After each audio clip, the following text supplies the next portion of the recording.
L'analyse donc de la situation politique au Burkina Faso. Patrick Zoré-Bekale, bonsoir. Bonsoir, Blandine. Après 27 ans de pouvoir, est-ce que l'on peut dire que la page Compaoré est bel et bien tournée ce soir au Burkina? C'est en effet cela, et les images que nous venons de voir l'attestent. Après 27 ans de régime sans partage, Blaise Compaoré au pouvoir, vous l'avez dit, depuis 27 ans, a donc quitté le pouvoir aujourd'hui, annonce faite par un communiqué de la présidence de la République, le président Blaise Compaoré qui annonce et qui appelle notamment à la tenue des élections démocratiques et transparentes dans 90 jours. Ce que l'on sait à l'heure qu'il est, c'est que les chancelleries internationales ont d'ores et déjà pris acte de la démission du président du Faso. En témoigne cet appel de Paris pour la tenue des élections régulières dans un cadre un temps assez réduit.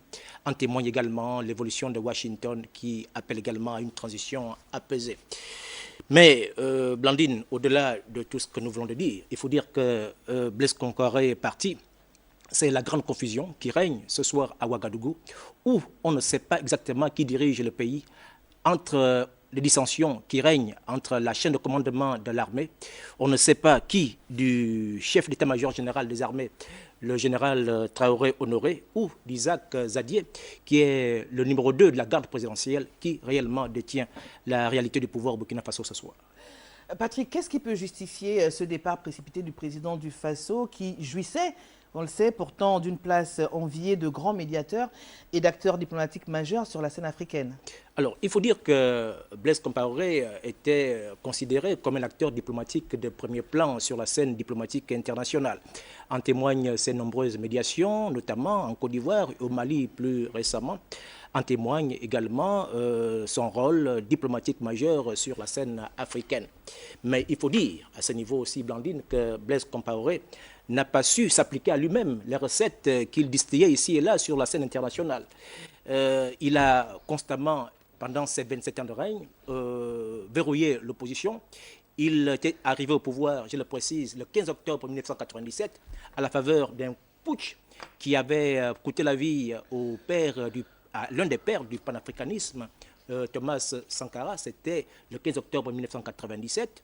Il s'était engagé dans un processus de rectification des erreurs du sankarisme. Mais 27 ans plus tard, on découvre un tyran, un dictateur, qui finalement repart avec le sang entre les mains. En témoigne notamment cette mort du journaliste Norbert Zongo, mais aussi la disparition de plusieurs de ses compagnons d'armes qui sont tombés, on le sait, dans des circonstances qui sont ici non encore élucidées. Poursu, Blaise Compaoré laisse derrière lui l'image d'un homme qui a quand même apporté son dynamisme et son aura à la réunification, mais aussi à faire en sorte que le Burkina Faso, autrefois la Haute-Volta, retrouve une image beaucoup plus reluisante sur la scène internationale. Le Burkina Faso qui, lors de sa prise de pouvoir en 1997, était considéré encore comme l'arrière-cour de la Côte d'Ivoire.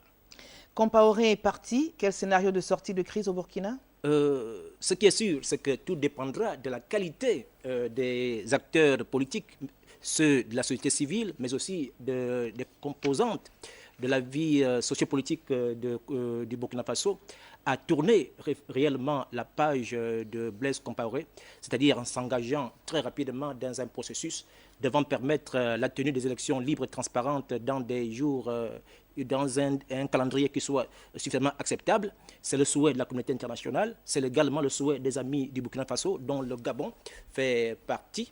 C'est également le souhait notamment de la France, son principal partenaire. Il faut dire que Blaise Compaoré qui s'en va quitte le pouvoir parce qu'il avait pris la fâcheuse habitude d'avoir cette boulimie du pouvoir.